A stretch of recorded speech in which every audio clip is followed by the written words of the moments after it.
Bonjour à toutes et à tous. Aujourd'hui, je vais vous présenter comment installer un petit aquarium en 6 étapes. Cet aquarium, il pourra accueillir aujourd'hui, par exemple, je vais vous montrer un combattant. Mais vous verrez, une prochaine fois, on pourrait très bien y mettre des petits poissons exotiques. Vous allez voir, j'ai fait le tournage de ce tuto dans une animalerie, Tom & Co à Sartrouville, où j'ai été super bien reçu. Un grand merci à toute l'équipe. Ils m'ont laissé accès libre à leur matériel et leurs produits, donc vous allez voir, c'était génial.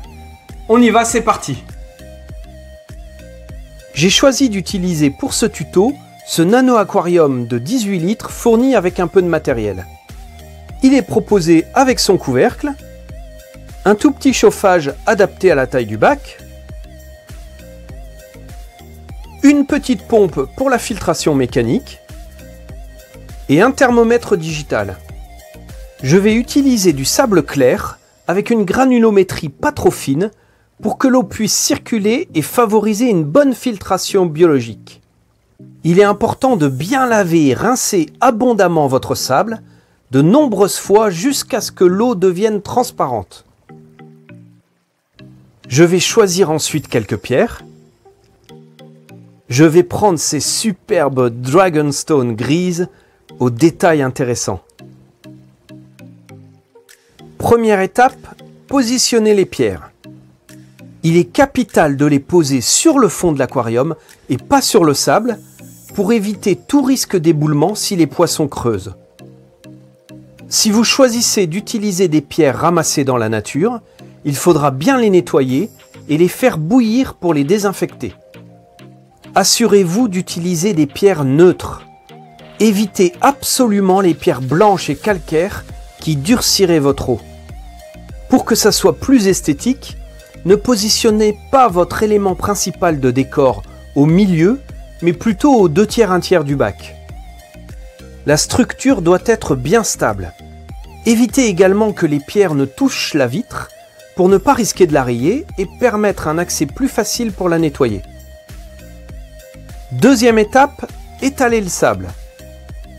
Si on avait choisi d'élever des crevettes ou des poissons plus sensibles aux variations des paramètres de l'eau, on aurait pu utiliser un sol technique à la place du sable, comme je vous l'avais montré dans la vidéo sur les crevettes Taiwan Bees.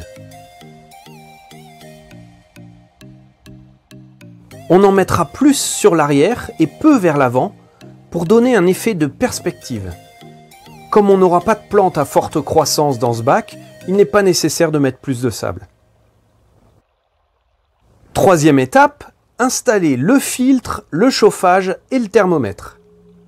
On peut fixer ces éléments techniques sur un côté du bac, mais moi personnellement, je préfère les cacher un maximum derrière les éléments du décor. Si le bac est destiné à un combattant, je vous invite à diriger la sortie de la pompe vers la pierre pour limiter le courant. Sinon, vous pouvez la diriger sur un côté. Cette petite pompe assurera la filtration mécanique et des bactéries s'installeront dans le sable pour la filtration biologique. Pour un combattant, je règle le chauffage sur 28 degrés, mais pour la majorité des autres poissons exotiques, 24 degrés suffiront. Vous l'avez vu, le chauffage est glissé sous la pompe sans qu'il soit plaqué contre. Petite astuce, comme les câbles ne sont pas très esthétiques, j'utilise les liens noirs du conditionnement pour attacher proprement les deux fils électriques entre eux pour éviter qu'ils se baladent.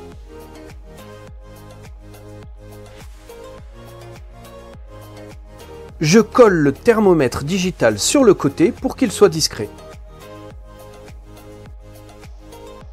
Quatrième étape, remplir l'aquarium. Je verse l'eau sur la pierre pour éviter de remuer le sable.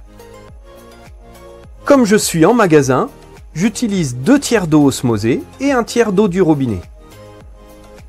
Si j'avais été à la maison, j'aurais rempli le bac avec 2/3 d'eau de pluie et 1/3 d'eau du robinet. Ici, comme le sable a été très bien lavé, l'eau est déjà bien claire. Mais si ce n'est pas le cas, ne vous inquiétez pas. L'eau redeviendra transparente au bout de quelques heures. Je ne vais pas remplir complètement l'aquarium pour le moment, pour éviter de le faire déborder quand j'y plongerai ma main tout à l'heure. Voilà, ça suffira. 5e étape, mettre les plantes. À la fois pour un plus beau rendu du décor, mais surtout pour une bonne absorption des nitrates présents dans l'eau, je vais utiliser uniquement des plantes naturelles. Tout d'abord, on va choisir une fougère de java. Ces plantes épiphytes sont parfois proposées déjà sur racines. On aurait pu d'ailleurs l'utiliser telle qu'elle à la place des pierres. Ce qui est bien ici, c'est que ces racines sont déjà immergées depuis longtemps et ne dégorgent plus de tanins qui ont tendance à jaunir l'eau. Pour notre bac, je vais en choisir une sans support. Ces racines se fixeront aux roches avec le temps. Je coince la fougère entre les pierres. Ces feuilles atténueront un peu le léger courant.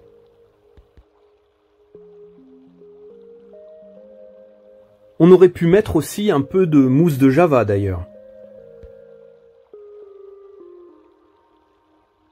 Je dégage le sable pour mieux faire apparaître les Dragonstones et la petite grotte qu'elles forment au milieu.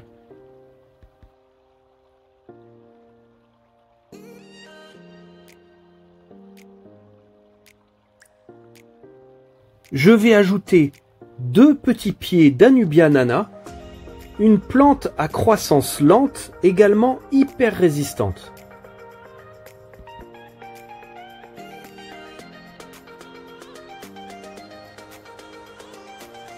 J'ai commencé par enlever le pot et toute la mousse autour des racines, et puis je vais la planter dans le sable.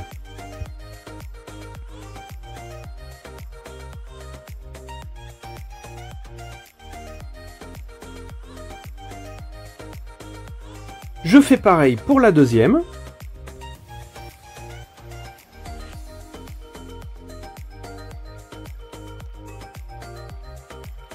Les anubias sont également épiphytes. On pourrait les fixer sur une racine ou sur les roches.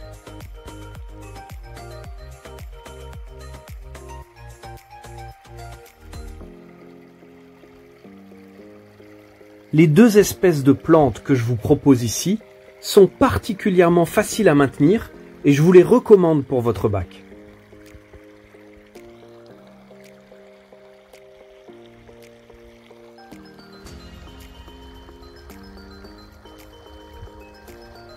Voilà, le bac est terminé.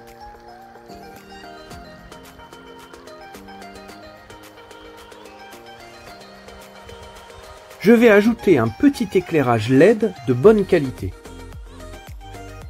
Pour éviter tout risque de casse de la vitre du fond, il faut poser votre aquarium sur une fine couche de mousse ou de polystyrène. Et si possible, installer le bac directement sur place pour ne pas avoir à le transporter. Je trouve qu'il est vraiment sympa.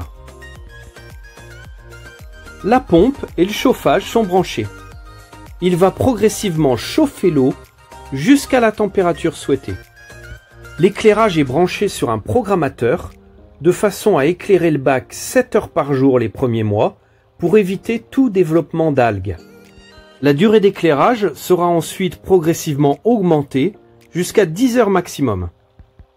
On arrive maintenant à la 6e et dernière étape de notre installation.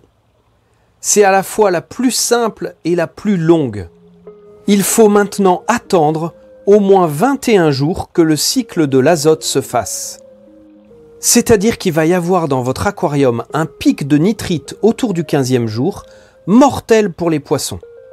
Puis des bactéries vont se développer et autour du 21e jour, le pic de nitrite sera complètement redescendu. Pour en être sûr, vous pouvez apporter un peu de votre eau pour la faire tester. C'est gratuit chez Tom & Co. La couleur montre ici qu'on est dans la zone verte, c'est la fin du pic de nitrite. On fait un changement d'un quart de l'eau pour faire aussi rebaisser le taux de nitrate et vous allez pouvoir maintenant introduire vos poissons. Pour ce tuto, on va acclimater dans notre nano-aquarium un mâle combattant. Quand vous achetez un poisson dans le commerce, il est vendu dans un sac avec de l'eau. Après avoir laissé tremper le sac quelques minutes dans l'aquarium, pour qu'il se mette à la même température, versez le poisson et l'eau du sac dans un petit contenant ou un seau. Puis, versez toutes les 5 minutes une petite quantité d'eau pour que le poisson s'habitue très progressivement aux nouveaux paramètres de l'eau. Quand le volume de l'eau dans le petit contenant a plus que doublé, vous pouvez libérer le poisson dans l'aquarium. Par la suite, si on est amené à introduire un nouveau poisson dans le bac, il sera préférable de ne pas verser l'eau du sac dans votre aquarium, mais de simplement pêcher le poisson pour éviter tout risque de contamination de vos autres poissons déjà présents dans le bac. Le poisson combattant est originaire d'Asie du Sud-Est et notamment de Thaïlande. J'ai eu d'ailleurs l'occasion de visiter une ferme d'élevage quand j'habitais là-bas. Les individus y grandissent, maintenus individuellement dans une bouteille en plastique ou en verre. On fermera bien le bac pour éviter que le combattant ne saute. À l'état sauvage, il vit dans les eaux stagnantes peu profondes et boueuses avec peu d'oxygène. Les nageoires des mâles sont beaucoup plus longues que celles des femelles qu'on va voir maintenant. Ce poisson est doté d'un labyrinthe. Cet organe lui permet de respirer l'air à la surface et c'est notamment pour cette raison qu'il peut être maintenu dans un petit volume.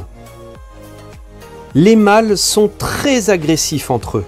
Il est absolument impossible de maintenir 2 mâles dans un même bac, ils s'entretueraient.